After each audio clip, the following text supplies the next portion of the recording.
Hey everybody, it's Matt Michaels here on the DeFalco Files with the owner and creator of FSW, the Future Stars of Wrestling here in Las Vegas, Mr. Joe DeFalco. Joe, how are you doing today? Oh, doing wonderful. The Mecca is a few days away, and man, the card's one of the best cards I think we've ever put together for an FSW event. Absolutely. And today we have one of those participants of the MECCA VIII card, the bad dude, Tito Escondido. How's it going, brother? Good, man. Feels great to be back home. I'm rested up. I'm ready to go. You know, uh, let's just really quick touch on New Japan. What has that experience been like for you? Because now, from the last time the fans kind of saw you here in Vegas at FSW, you were still a known person who had been here, but now you're a nationally known person, man. Internationally. Internationally, yeah. It's been great, man. I've spent the last pretty much 3 months in Japan working for New Japan Pro Wrestling. I did the 5-week G1 tour with my boy Jonah. Came back for a few weeks, went back out for a month with Jonah and Shane. Came back for a day or two, went to London, wrestled Okada. Came back for a day or two, went back to Japan. So, I mean, it's been a whirlwind. It's been great. It's been like a dream come true. I've been working my ass off for so long. I'm glad something like this has finally paid off. Joe, is it surprising that it took, some front office so long to realize what Tito can bring to a company? Well, it just shows you the mistakes these bigger companies did by not hiring me. I knew about Tito and Royce and Jarrell and Hammerstone and Cage and Eli Drake and all these guys beforehand, Ryan Taylor. What's crazy to me is how long it took for these guys. And, I know for them, there probably had to be a lot of frustration being in the business 5, 10 years and never seeming to get that big opportunity. Gregory Sharp and Jacob Austin Young, they finally are getting a taste by doing the New Japan shows. Tito's all partner, our boy Che Cabrera, starting to get noticed in a much bigger scene. So it takes a lot of time in some cases. It's crazy to see that a guy like Chris Bay, in a couple of years, he got signed and he was frustrated like 2 years in. And it's like, bro, Eli Drake's like in the business 12 years and you knew he was going to get there, but you just couldn't believe it took as long as it did. Yeah, and speaking of that, we just talked to Kenny King the other day, and Kenny just did his first New Japan taping this past weekend. So it just goes to show you could be, off someone's radar for years and years and years. And when you get the opportunity, Tito, what was it that you felt was your driving force behind taking that opportunity, having the preparation? What was it that just made it click for you when you finally got this chance? Well, they say that luck is when preparation meets opportunity. So I always try to stay ready. But once I got the chance, I always knew my style worked really great for New Japan. So once I got the opportunity, I was stoked. I was pretty surprised when I got the call. But I had been working my whole career, for this opportunity. And I knew exactly what I wanted to do. I knew exactly the style they were looking for. I was ready. I was in great shape. It was just about getting the right eyes on me at the right time and being on the right platform. And this was the platform. And then from there, it pretty much skyrocketed because I had only been working for New Japan Strong for 7 months. And then I got the call right away to go to Japan. So I was doing something right. Yeah. And Joe, when you look at having the opportunity to bring Tito in, I know that Tito had a pretty major injury there for a little bit when you were about to bring him back in. Um, what has it been this whole time that has kept Tito on your radar and has made him, I'm fairly positive I can say, one of your favorite guys to actually work with? Well, I remember the first time I met Tito, he was working for Hood Slam, who was doing a show at the old FSW arena. And he started talking to me about some stuff, and it was like, oh, okay, yeah, we'll try to bring you in.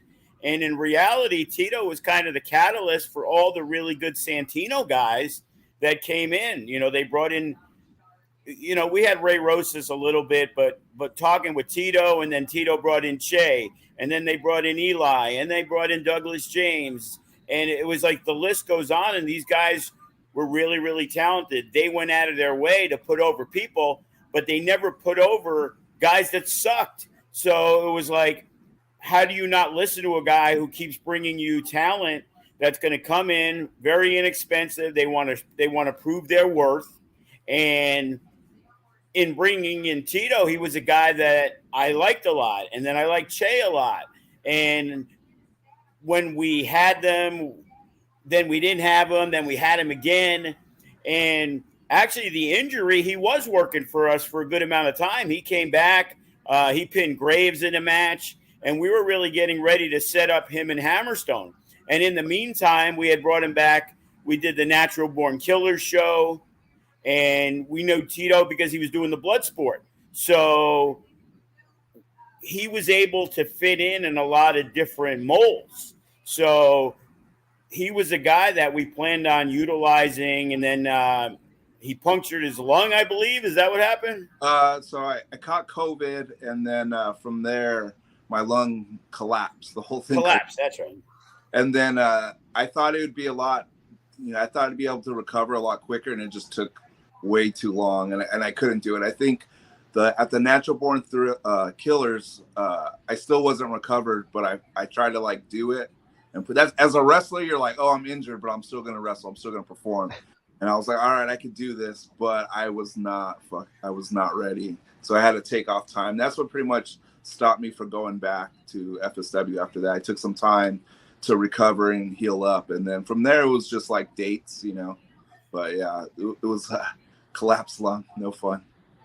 Wow. And it was dates and rates. I'll tell you what. It was like, hey, he gave me that new rate. It was like before I even got to use it, it was like, oh, shit, he's in Japan. I don't think that rate's going to last any longer. Well, let me ask you, Tito, because I think one of the things that I'm most impressed about, and after, you know, seeing you at Natural Born Killers the last time, you know, you did look like you were a little blown up, and it was definitely a struggle for you. And now I look at you and I go, what the hell did you do to get yourself into the shape you're in? Because you are a monster right now, bro. Well, even before I got COVID, I was in really good shape. It was just like getting COVID that lasted like a month, and then having to recover. Like I couldn't work out, I couldn't train. But like right now I'm like 240 pounds. I'm not as good a shape as I was when I went to Japan. It was hard to stay on a workout regimen, and also the food out there is kind of tremendously good. I was gonna say all that steak and sushi.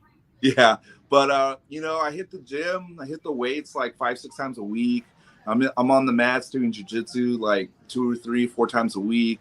So just doing all that, eating good, you know, treating my body right, knowing when to recover. Now that I'm older, you got to take those recovery days. When I was younger, I did. I'll just I don't need to recover. I'll just stretch, you know, I'll just hit the weights, no problem. But now that I'm a little older, you got to be a little bit more smarter about it. So, and then I'm in the wrestling ring. I wrestle like 2 or 3 times a week sometimes. And whenever I want to try some new stuff, I'll go down to Santino's, try that out too. So, but yeah, I put on like 20 pounds since probably the last time you see me. I'm about 240, could still move, could still really agile, really athletic still. So, yeah. Well, that's exciting, because this match coming up at MECCA is against another beast, man. And as Joe has dubbed it, what is it, Joe? The Battle of the Bruiserweights? Actually, the first time we ever coined that phrase for a match, Tito Escondido was in the match, and it was at Mesquite when we did When Stars Collide. And I believe it was Willie Mack, Brian Cage, and Alcatraz. Am I correct? Yeah, Dan. Joe's got a good memory. Well, and that was a monster 4-way then. And every time we had two, you know, big boys, I used to like to coin that phrase, the battle of the bruiserweights. These are two guys that were part of the MK Army, and now Tito's killing it in New Japan. Toa's getting a lot of love now in AEW. So, this is a huge matchup. Tito, since he brought it up, what are your memories of that four-way match? I remember it was actually really fast paced, considering everyone was about 230, 240. I think Willie's probably a little bigger, Kay's probably a little bigger, but I remember it being really fast paced. Going into it, I knew it was a bunch of powerhouses, so it was fun. I had a lot of fun there. The Mesquite shows were great. They were bigger shows and a huge venue, so I've known Alcatraz since I was probably like 17 years old, so it was always fun being in the ring with him. Yeah, Alcatraz, going back to when I was at UPW, I mean, Alcatraz, I think, is, 69 or 70 years old now? I believe he's close to that. If you've seen that Santa Claus white beard that he's got going on now. Well, hopefully he gets word of this and comes out to Mecca. I was trying to get him to come out for the anniversary battle royal, bringing back the old school. Oh man, that would be wonderful. Should have brought a Sosa, Joe. Yes, that's Che Guevara's favorite wrestler. What's the story on that, Tito?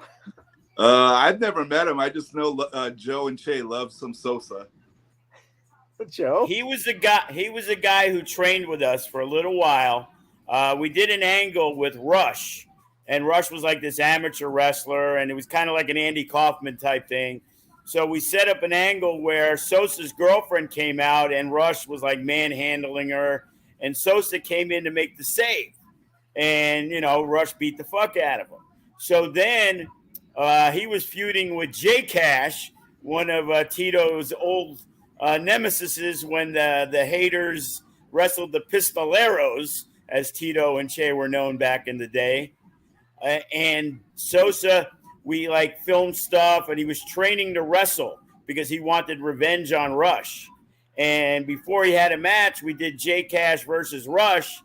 And Sosa turned on J Cash, and this guy got so much heat he never had a match. And then he just fucking stopped showing up like he was a star already, and he thought he should be all over these shows. And it was like, this guy's a fucking goof. And Che always remembers it. And even when I saw Che at New Japan, he always brings up Sosa. Tito, thinking about a guy like Toa, and you talk about another guy who has gone through LA and trained at Rikishi's school there. And LA has always had a good reputation for the training there. When you look at his style and what he brings to the ring, what is it about this opportunity to wrestle him that kind of excites you about the possibilities of what you guys could do with the match? Because it is, to me, a lost art form of seeing two guys your size tell those stories, because we're so used to now just quick. Mm-hmm. But man, when you can lay into each other because you guys are heftier guys, you guys are tough. It's just a different story that I love a little bit more than the high flying and the quick lucha pace. What is it about this match that you look forward to getting an opportunity to wrestle Toa? It's not very often that I get in the ring with someone who's bigger than me or stronger than me. So what I'm looking forward to is displaying a lot of my athleticism, which I do get to do quite often, but not as much as I plan on doing this week with such a big guy, because I can't match strength with him, because I don't know if you've seen his Instagram, but he's very strong. And he's a powerhouse, man. I'm a powerhouse. I'm sure I'll be able to get some power stuff in, but at the same time, I'm not going to be able to manhandle him like I will some of my other opponents. So I got to get creative. I got to use some of those submission skills I have, a lot of my athleticism, but also there's nothing like two heavyweights, a big heavyweight story. you used to see in Japan, all the big heavyweights fighting for the championship. You don't really see it too much. A lot of guys are real small, or maybe they just make the heavyweight cut. But I'm looking forward to a hard-hitting slobber knocker, real fight. That's for sure. Speaking of Japan and the styles, what is it that you have kind of been influenced by over the last, months that you've been in Japan and on the tours? Has anything kind of crept into your repertoire that you might not have considered before or wanted to learn that you've kind of picked up on? The style is a little bit different. So I've always, I always keep my ears open, my mouth shut. I try to listen and learn, because if you're not listening and learning in this business, you're just going to fade away. You got to evolve, continue to evolve. So I just, listen, I'll watch, I'll see what works for guys, what works for me, what doesn't. And it was pretty much like getting my doctorate in pro wrestling. I really feel like, now I've graduated, I have my doctors in pro wrestling. So I definitely did learn a lot. The psychology is a little different. It really helped me a lot because I love that style. That's my style. And just trying to put dotting the I's, crossing the T's, just really pinpointing the type of stuff I want to do. That really, really helped me out. And then I had some great guys out there helping me too. Jonah is an amazing wrestler, amazing heavyweight. I don't know if you saw his match against Okada, the last matches there, amazing matches. That's what two heavyweights should be doing. So I definitely picked his brain quite a bit while I was out there. Yeah, that's what an advantage for you to get a chance to just kind of have that experience with a guy like him. And that's spectacular that you have a good enough relationship, because, sometimes, you don't get along necessarily. You're a professional and you work, but you don't have that relationship. So that's wonderful to hear. Yeah, man. I've only known Jonah since maybe last December, so not even a full year. And that's my brother for life. He's such a great dude. So we hit it off well. We work great together, and I'm looking forward to working with him in the future for sure. That's amazing.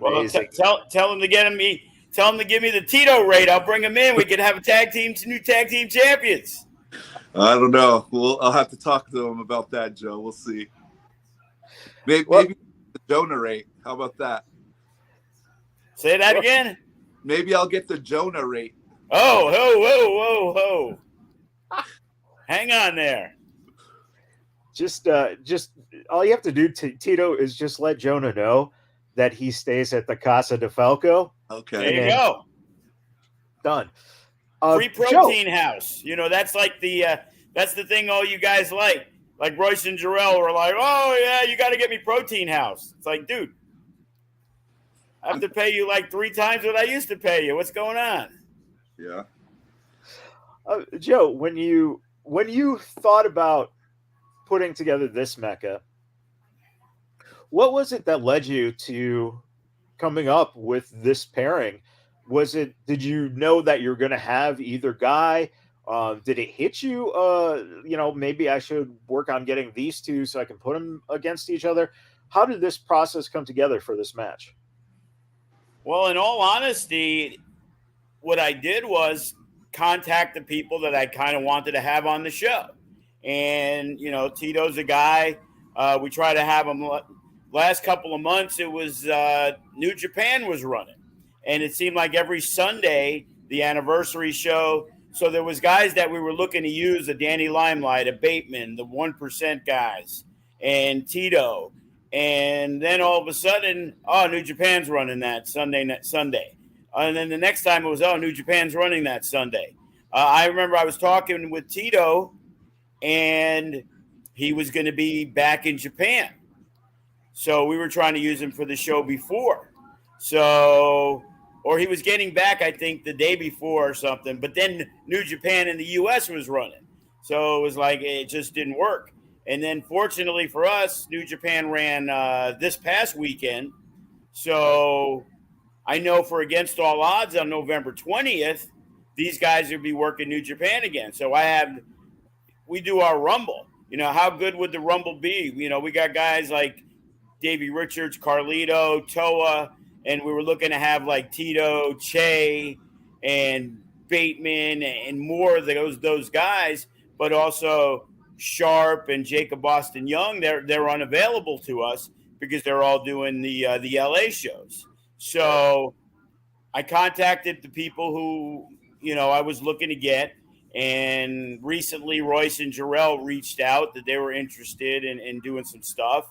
And I figured this was the perfect time because they are getting that love. And Tom Lawler lives in Vegas. And Tom, if he's available, he'll work any show. But he's hard to pin down. And, you know, to just throw him in a random show doesn't really help us in any way. And, you know, cost effectiveness and all that stuff. So when we were able to, it was like, okay, we got these guys. And what I really like about this MECCA, it's like it really is the past, present, and future of future stars of wrestling. Because you got guys like Tito and Royce and Jarrell who were with us 8-9 years ago when their name value was not significant. They were really good wrestlers, but they have become so much better that now they belong in these matches. And now we can look back at our past and say, these were the guys that, you know, Hammerstone, that started with us very early in their career, where I saw a lot of potential. And now these guys are killing it. And to be able to have them again, it's like being able to use Cross when we were able to use them again. And because Bay's an Impact, that we can still use them. That's what sets us apart from most companies in the independent world, especially on the West Coast. That when you say FSW, Tito worked for us as much as he worked for any other company on the West Coast. You know, we won't count Marquez, you know, Hollywood, you know. I got Marquez today, actually. Ah, there you go. Yes. Now he's had a throwdown too. Yeah. It's cool because, like, there was a time when I was going to Vegas maybe 3 times a month to come out there and wrestle for Joe. I was out there all the time. So it was great. I always loved working for Joe. I like busting his balls. I'm pretty sure he likes busting my balls. Oh, absolutely.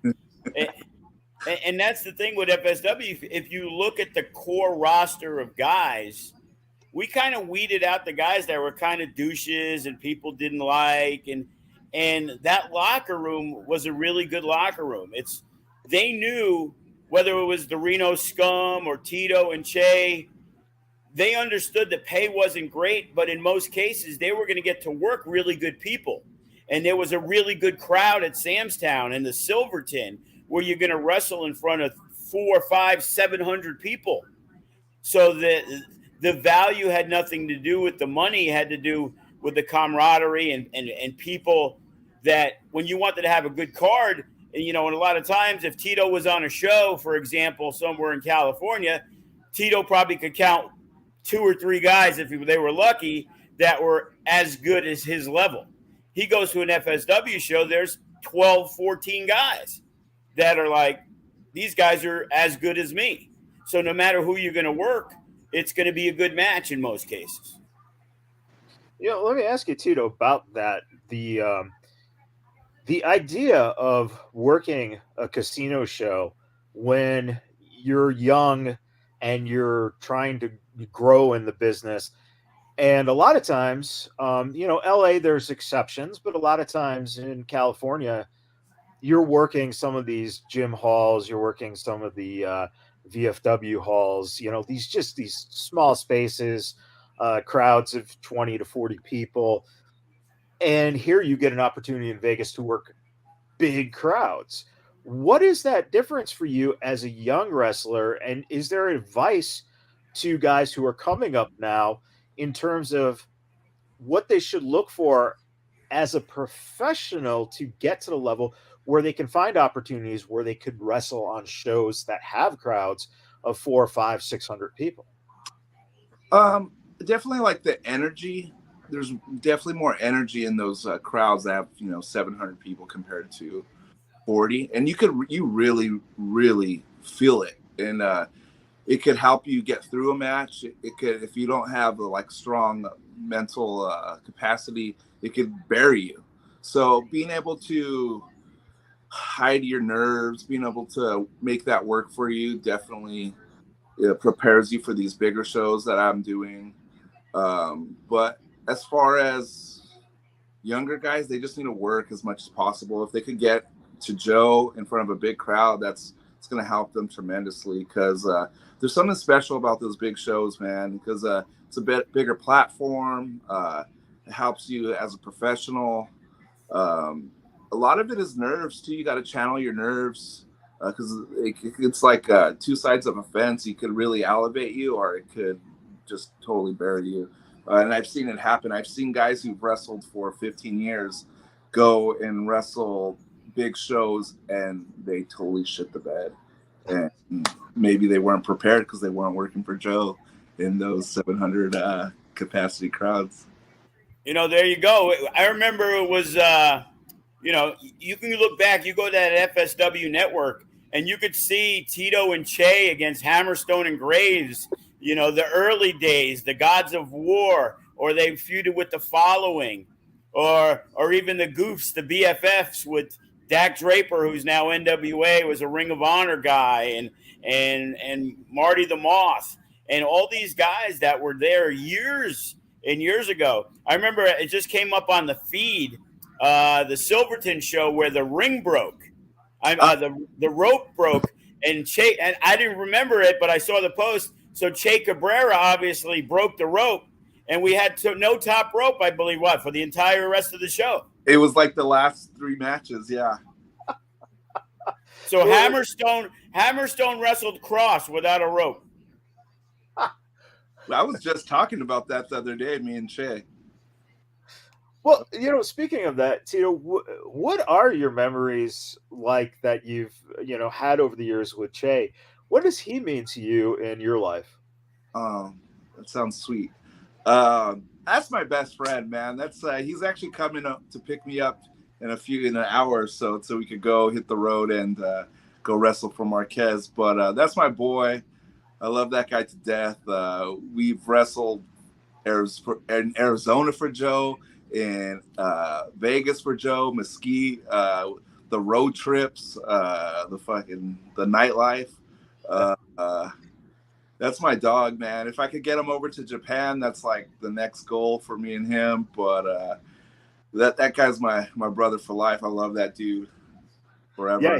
Yeah, he's looking great too, man. It's like he stepped up his game. So I always joked whenever Tito and Che came, it would be like one was in great shape and the other was a little chubby, and then the next time the other guy was in great shape and then the other one was a little chubby, and it's like now they're both like at the top of their game. Yeah, it's amazing, and hopefully, New Japan takes notice, and we can see you either teaming or going against each other over in Japan, which would be phenomenal, man. I've got to wrestle Che quite a few times. It's very painful, but when it comes down to it, I'm a bad dude, brother. I'm a beat his ass, that's for sure, and he knows it. You know it, Che. I know you know it. Joe, any interest in booking that match? No, I'd rather have them together as a team and bring them back. The Pistoleros, the Wolf Zaddies. I think we had another corny name for you guys at one point. I don't remember. We've gone through quite a bit of them, actually. But down the line, yeah, definitely would be interested in. And that's the thing. We actually did discuss it. Because Che had kind of been out for a long while. Right. And, he is absent from most social media platforms. Like, he doesn't even exist. I'm like, did this motherfucker block me or something? Like, what the fuck? He's not on Facebook. But it's like, the dude doesn't do Facebook, So he's on Instagram and Twitter now. Yes. He did mention that. But he did give me his phone number. I actually chatted with him this week because I was seeing if he was booked for New Japan on November 20th because, I was looking at possibly bring him back for the Rumble. But it seems like he's been working a lot of the LA shows now moving forward. Yeah. So, but we'll get the dates. Like, now I know. So when we do No Escape in January, for example, I'll make sure it's the week probably after. Because New Japan seems to run the middle of the month. when they do the shows on Sundays in the U.S. Mhm. So I'll just get, not that Rocky Romero would ever return my message or anything. So I'll have to find through somebody else, future dates. But yeah, the return of the Pistoleros, brother, that could happen sooner than you think. Would that, ultimately, Tito, would that be something that would be kind of a dream opportunity for you, is to have that tag team on an AEW, New Japan, WWE?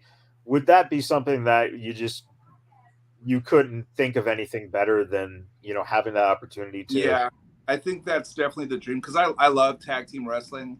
I do singles when it comes up, or if I get booked, but I rather tag with Shay, So if we could get AEW, NXT, New Japan, WWE, anything like that, where it would just elevate us, the pay would be great, and we'd get to work together, then yeah, that's definitely the dream.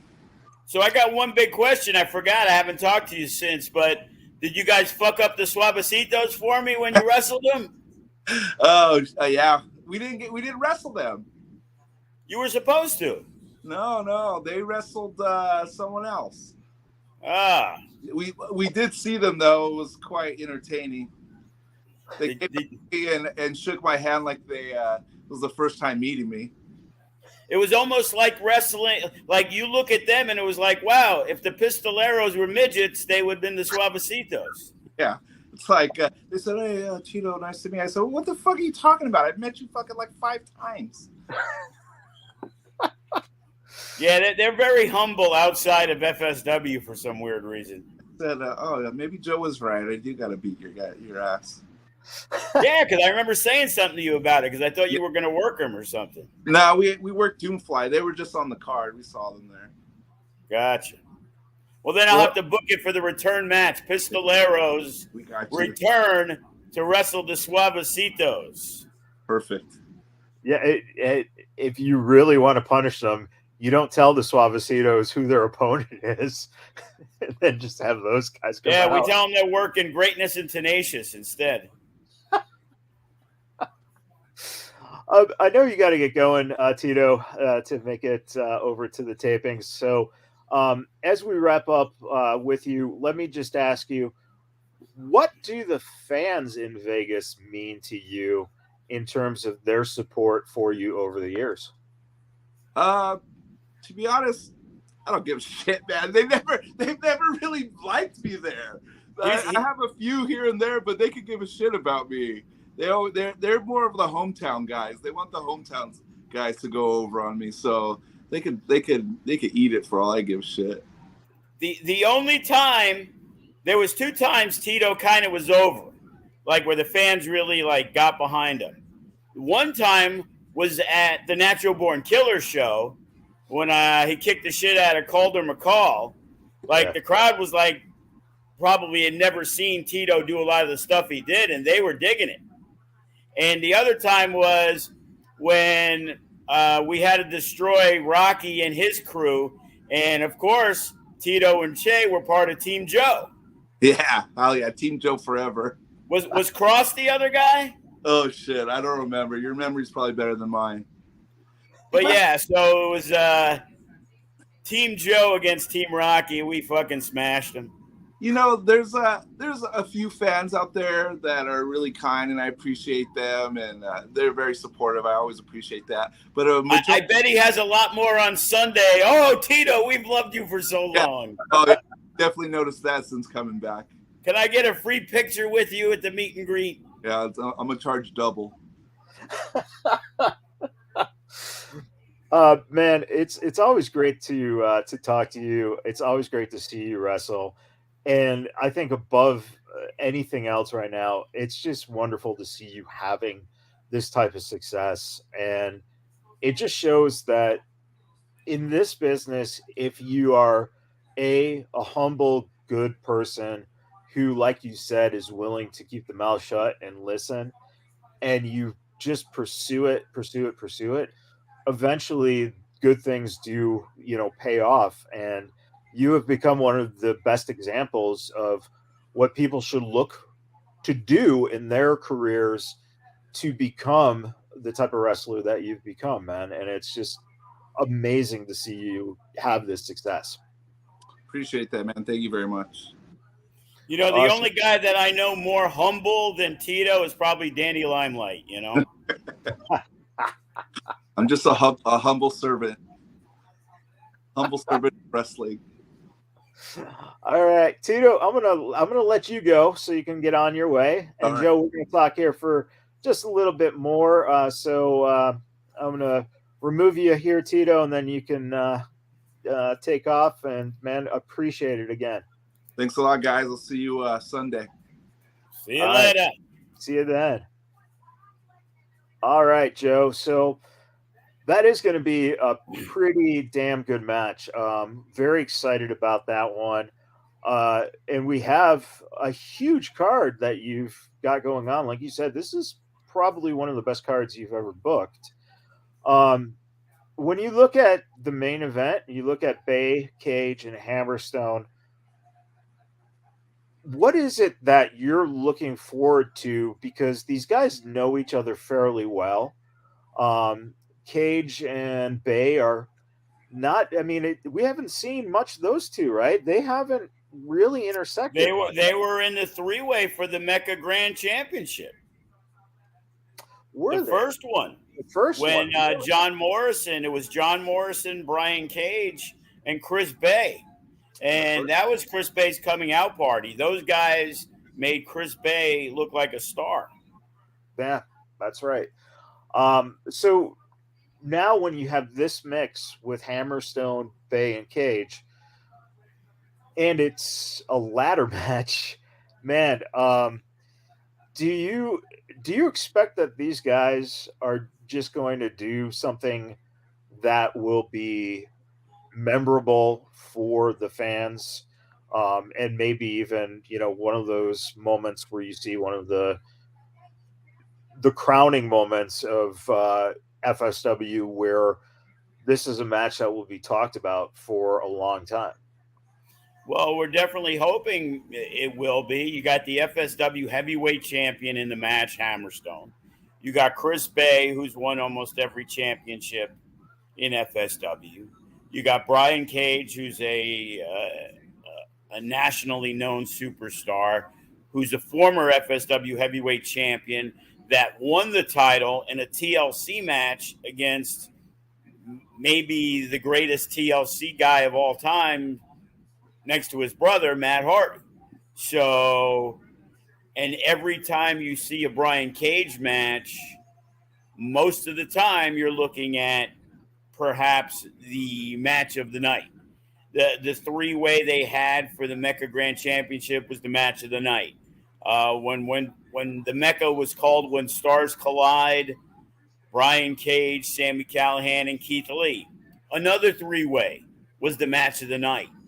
So this is the third time Brian Cage steps in to the MECCA in a triple threat match, and sky's the limit. So if Brian Cage wins the Grand MECCA Championship belt, as it looks like on AEW, he could probably just show up and wear that title, and they'll probably just put it into their Yeah, they put it into the mix. Why not? You know. I'm looking forward to you know, the tag team match with TBD, Shogun and Hero getting that opportunity against Carlito and Chris Masters. When you look at this match, we're finally at this point where it's a couple days away. What is it that you think is going through Shogun and Hero's mind, knowing that this is probably one of the biggest opportunities that they've gotten in their careers? And is it kind of nerve-wracking? Because Tito was talking about nerves. How do you combat those nerves if they have them going into a match like this? Well, it isn't one of theirs. It is the biggest match that these guys have ever had. They're going to wrestle two guys, international superstars, former WWE champions at different times.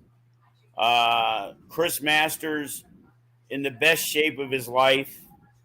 Recently was an NWA champion again. Carlito looking amazing. And they can go. Yeah. And this is a litmus test for TBD. Because you got to remember, a year ago, they weren't a tag team. Right. They were two up-and-coming big heavyweights that their future could have said FSW heavyweight champion.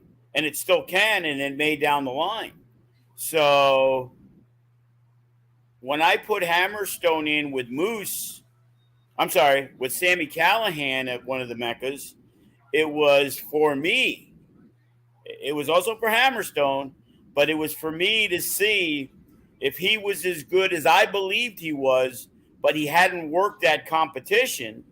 So you like to say, well, hey, this guy, Sami Callihan, he was in WWE and NXT or whatever it was back then, Impact Superstar.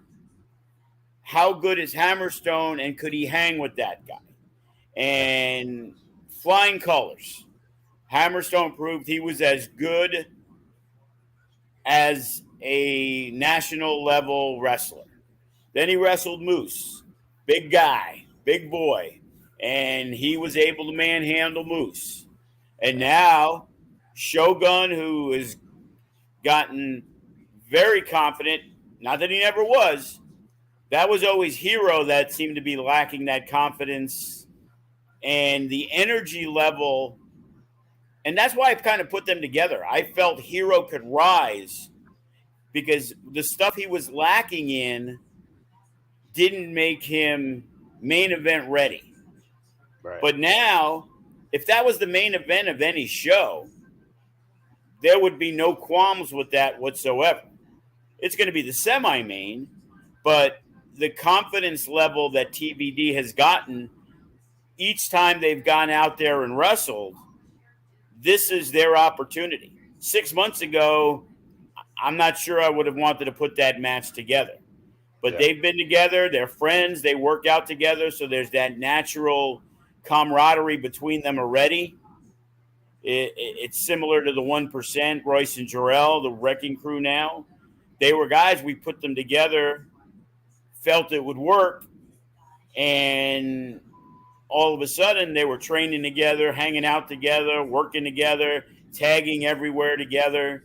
While a lot of times you put a tag team together, now they want to go down to Best of the West, and they want to go to this place and that place, and they want to be single stars. They don't give a fuck. They're a tag team in FSW. And they've embraced that they're a tag team now. So hopefully they go out there and they kill it, because it's going to be weird, because I can't see Masters and especially Carlito, because he's never been seen in FSW. He's never been seen in the local Vegas show. I can't believe a guy at his level is not going to be heavily cheered by the fans. So now the ultimate babyface is TBD, have a difficult task. And I think it's easier because it is Carlito and Masters. They could turn the crowd on a dime. So I think we have it set on who's going to be a heel, because TBD won't be. So, I think they'll play up to the crowd. So I think so there's numerous reasons for why this is a big match for them. Right. Working the bigger guys, working former superstars, title on the line in a MECCA event. Those guys don't have a lot of experience working MECCA shows. Right. AEW weekend, they weren't on a show. Yeah. And they were my tag team champions, because despite being the champions, I felt the more experienced guys like Juicy and Toa or whatever it was, and back then it was Death Proof, we're going to get that opportunity. And now, since that's only been since May. June, July, August, September, 5 months later, now I feel they're ready. A lot of people, well, not a lot of people, all people feel they're ready. Brett the Threat feels he's ready and should have a match at Mecca. Nick Xander feels that he should not be suspended any longer and have a match at Mecca. Suavecitos feel they should have a match at Mecca. The Faction feels they should have a match at Mecca. Clutch feels like he should have a match at Mecca. Sin Bodie, Sky High. So those guys have been added to our 1 hour pre-show event. The main event of the pre-show event will be an 8-man tag. It'll be the Faction versus Sin Bodie, and Sky High. And we're also working on what we're going to do for the first pre-show match, which will include Clutch. And we're also looking at Davey Richards at the seminar, possibly picking the top performer in the seminar to earn his way onto the Mecca. So, there's so much going on. Yeah. And, you look all over that card and it's like, man, Toa and Tito, man, who's going to budge in that match? You got this crazy 5-man scramble that the winner probably should be in line for a No Limits title match. Yeah. So, Viva and Dark Sheik, I just saw, a retweet from Sheik and it got a lot of love, man. Even known wrestlers, I think it was Vita Scott, was putting over what a good match it's going to be. Yeah. And looking forward to it. So we have a lot of first-time matchups. And as I said, you got the FSW mainstays, Remy Marcel and Sam Adonis. Adonis, international superstar, AAA, unmasked.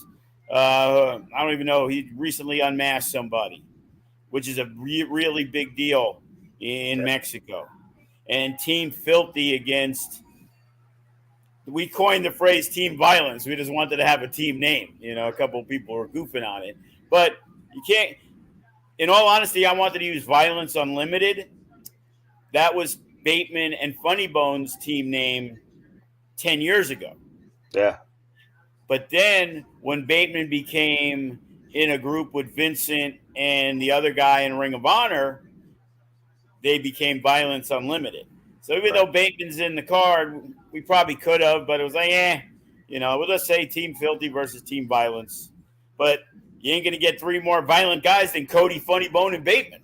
So the matches, it's crazy. You got the high flying matches, you got the bruiserweight matches, you got the ladder match, you got 2 of the top women wrestlers in the world, and superstars, as I said, Davey Richards, MLW champion, Hammerstone, an MLW champion, and Vandergriff and Gregory Sharp.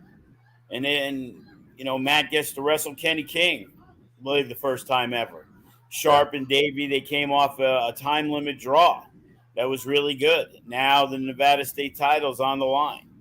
And it's like, there isn't a bathroom break match on the show. The only time a bathroom break match is in between the first pre-show match and the second pre-show match. And then the rest of it, it's going to be 3 hours of high-octane, nonstop excitement. Except it's called MECCA VIII. And obviously we could tell, front row, sold out. Adding chairs as we speak. Normally you try to get about 80 front row seats. But because of our regulars and the thing, we're already at 90. And I'm still trying to figure out a way to add a few more. Wow. So because of the surplus and everybody buying the front row, usually our biggest issue is second row. Because a lot of times people, if they don't get front row, they're happy settling with the GA. But now we're moving a bunch of second row tickets just because, they want to be closer. Yeah. So, it's, again, busy day, 12 o'clock, Davey Richards seminar. Oh, yeah, Friday and Saturday, we're going to be running the ring crew and being there. and security spots and whatever Impact needs for their tapings. So who's to say with Impact Friday and Saturday, what surprises could be in store for MECCA VIII? Because we have an entire major league roster in town 12 hours before our show. Yeah. Yeah. You know, who's to say Tommy Dreamer doesn't come out and help Team Violence? We don't know. It could happen. Bubba Ray has been back in the ring now, so there you go. Guy. Repeat his performance. Trey Miguel and Chris Bay, they're tight.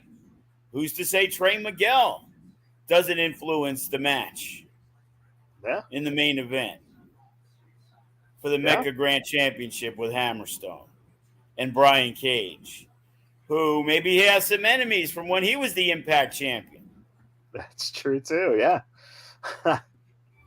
It's endless possibilities, which is phenomenal, and I think that the buzz of this card is definitely pretty high right now, which is a great thing. Fans, if you are in Las Vegas, it's the Silver Nugget Casino. The pre-show starts at 4 p.m. Pacific time. Doors open at doors open at 4. The pre-show's specifically for the fans at home, so it'll be aired on Facebook and YouTube. Obviously, the fans in the audience at 4:30, we're going to start the wrestling. 3 o'clock is the meet and greet. So that's your opportunity to meet your favorite wrestlers, get some autographs, buy some merchandise, things like that. D'Lo Brown, who is no longer with Impact, so you don't see him on commentary there, but you can see him on commentary on the MECCA.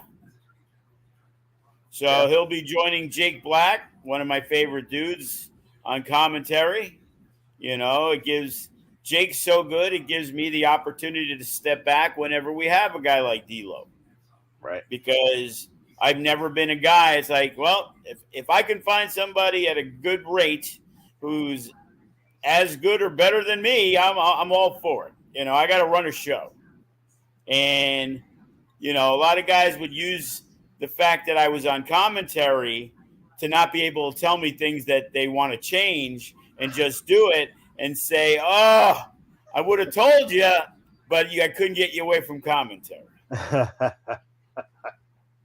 So that doesn't get to be their excuse any longer.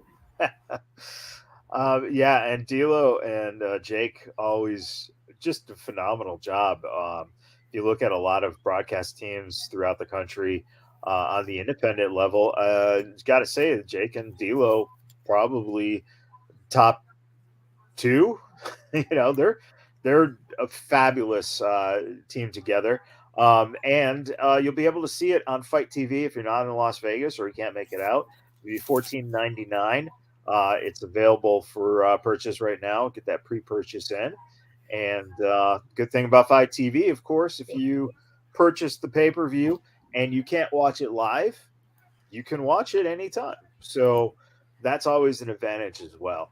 Joe, so we're looking for Brad Reeder. He'll be having an appearance, I'm pretty sure. Yeah, and knowing Brad, he'll be watching, live East Coast time. So I'm sure there'll be a couple Facebook updates on what he thinks of the action going on, which is great. Any final thoughts, Joe, as we wrap up going into MECCA?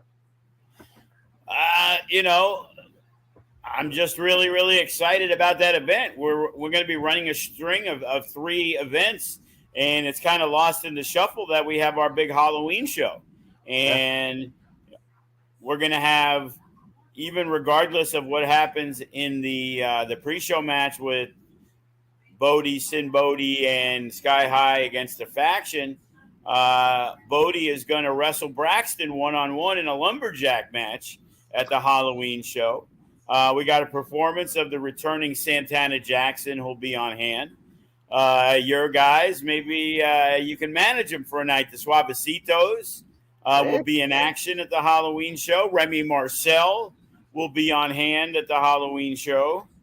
Matt Vandergriff, with or without the belt, will be on hand at the Halloween show. And, of course, the Gimmick Battle Royal. So we're actually trying to get some of that stuff out this week to mix and match with everything going on. We have all the matches out already for the Mecca, but we still want to, push it hard because you can never sell out of the Silver Nugget because there's so many seats available and standing room only, as witnessed by GCW there at the Full Tilt weekend, where there was probably almost 1,000 people there.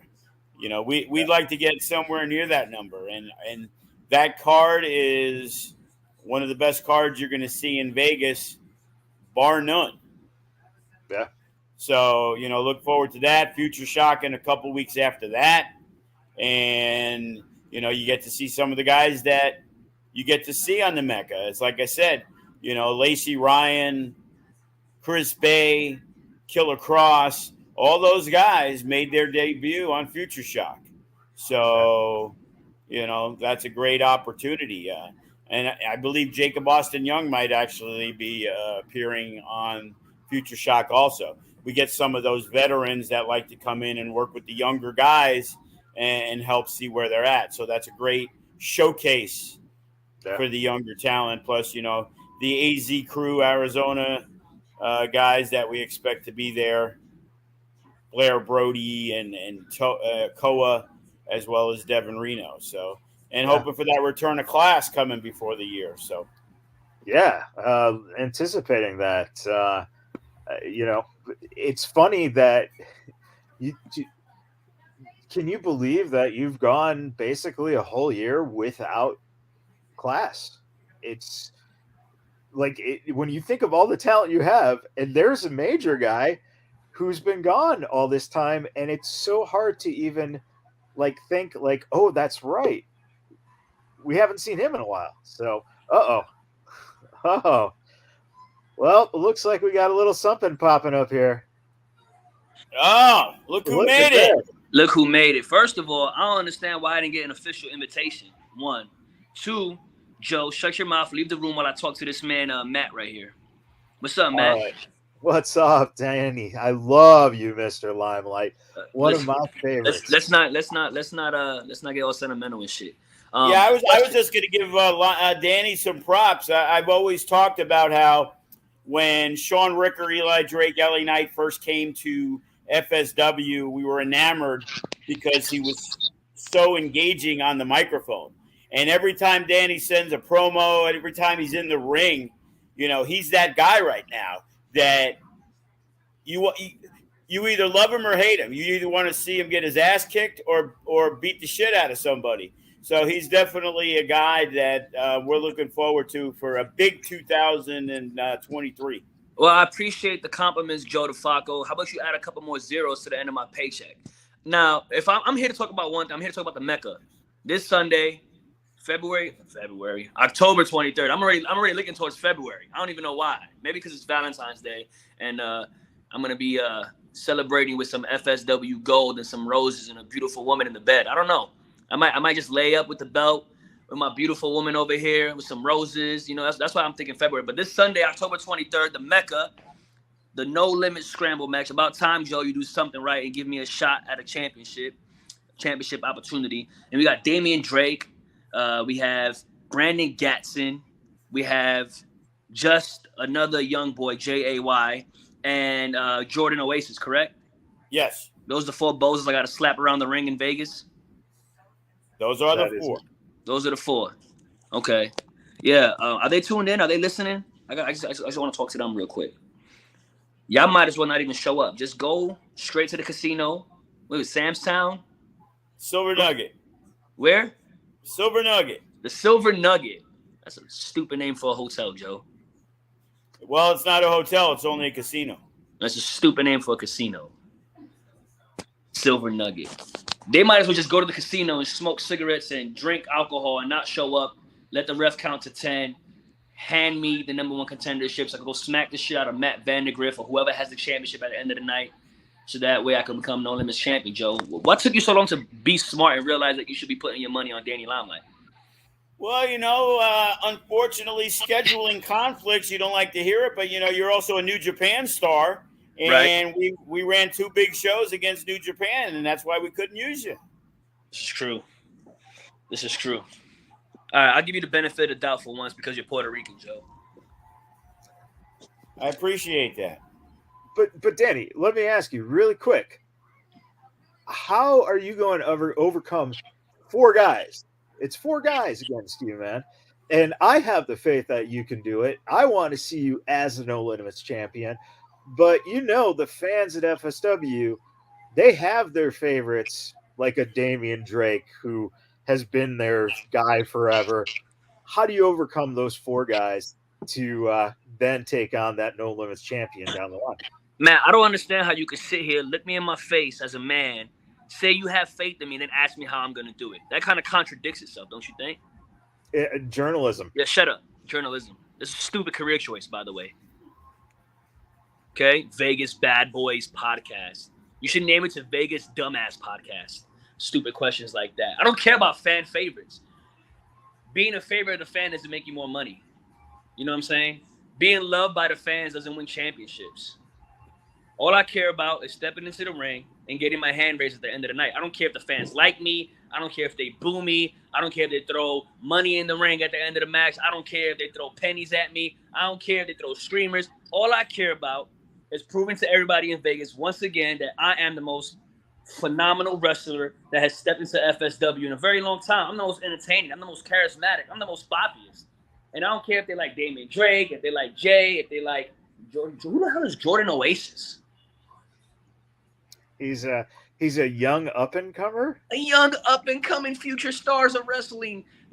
Joe, you just love that shit, don't you, Joe? Future stars of wrestling. You just love to brag about all your little future stars. I'm a current star. So they're going to have to wait a little longer. The future's not here yet for them.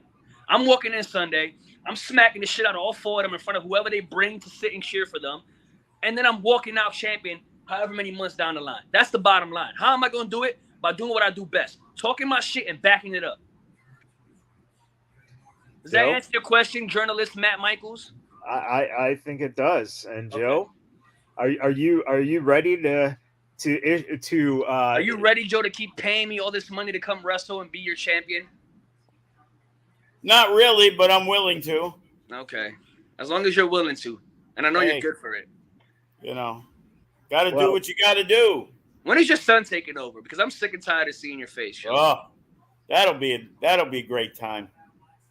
When I die. Oh, well. Every dog has their day, Joe. Well, but every day above ground's a good day. That's right. Yeah. Matt, don't wear those stupid glasses ever again, by the way. I got to see, Danny. I'm sorry. Well, pick a different color. Unless you're colorblind, too. Well, this dumbass is probably colorblind and a lot of other things. But one thing I know for sure is that I am excited to see you here at the Mecca this Sunday at 5 p.m. God, that means so much to me, Matt. Joe, Matt's so excited to see me on Sunday. There you go. That's the only reason he's coming to the show. Oh my God, that really warms my heart, Matt. Thank you so much for your sentiments. I'm a bodega guy, man. Yeah. Hey, well, welcome to the bodega where you can get anything you need, including a beatdown, papi. Joe, I'll see you Sunday. I'll see you Sunday, bro. Tell your boys to get ready. Will do. And there we have it. Danny Limelight, a surprise pop in. And, man, Joe. Who's getting these links? Why are these guys getting links? I don't know, man. Being given away like water. Seriously. Well, at least it's not Brett the Threat piping in. No. I think we figured out how to block Brett, so I think we're okay. There we go. That's right. You can't pipe in unless you wrestled for AEW or MLW or New Japan. Those are the only people that could chime in. Yeah. Otherwise, it's a total hack. So unless they can hack the StreamYard, then we're good. Joe, that's it, man. Here it comes. Mecca on Sunday. I can't wait to see what happens. I know that the fans are heavily anticipating this. And I'm telling you, from top to bottom, like you said, no bathroom breaks. There's no nacho matches. This is definitely a card to sit down, enjoy, and really appreciate what FSW brings to Las Vegas and to pro wrestling. And the main card, I'll give it away. The opening match of the night will be for the Nevada State Championship, Gregory Sharp versus Davey Richards. So that's a main event on any show anywhere. Yep. And you can't get any better than that to start off the show. And it's going to be fun to see what Greg Sharp can do with Davey Richards now that they know each other fairly well as well. So, man, it's exciting. It's going to be 5 p.m. Pacific time at the Silver Nugget. Again, you can watch on Fight TV if you're not in Vegas, $14.99. Go ahead and start putting in the buys for the pay-per-view now. And like I said, you can watch it anytime if you can't watch it live. And if you're here in Vegas, come on down, buy a ticket. You don't have to. Pre-sale is always good, but if it's a walk-up, Joe, you know those walk-ups are phenomenal sometimes. Pays the bills sometimes. All right, everyone. Hope you're excited for Rebecca like I am. And until next week, when we hear about how it went, we hope that you guys have a wonderful week and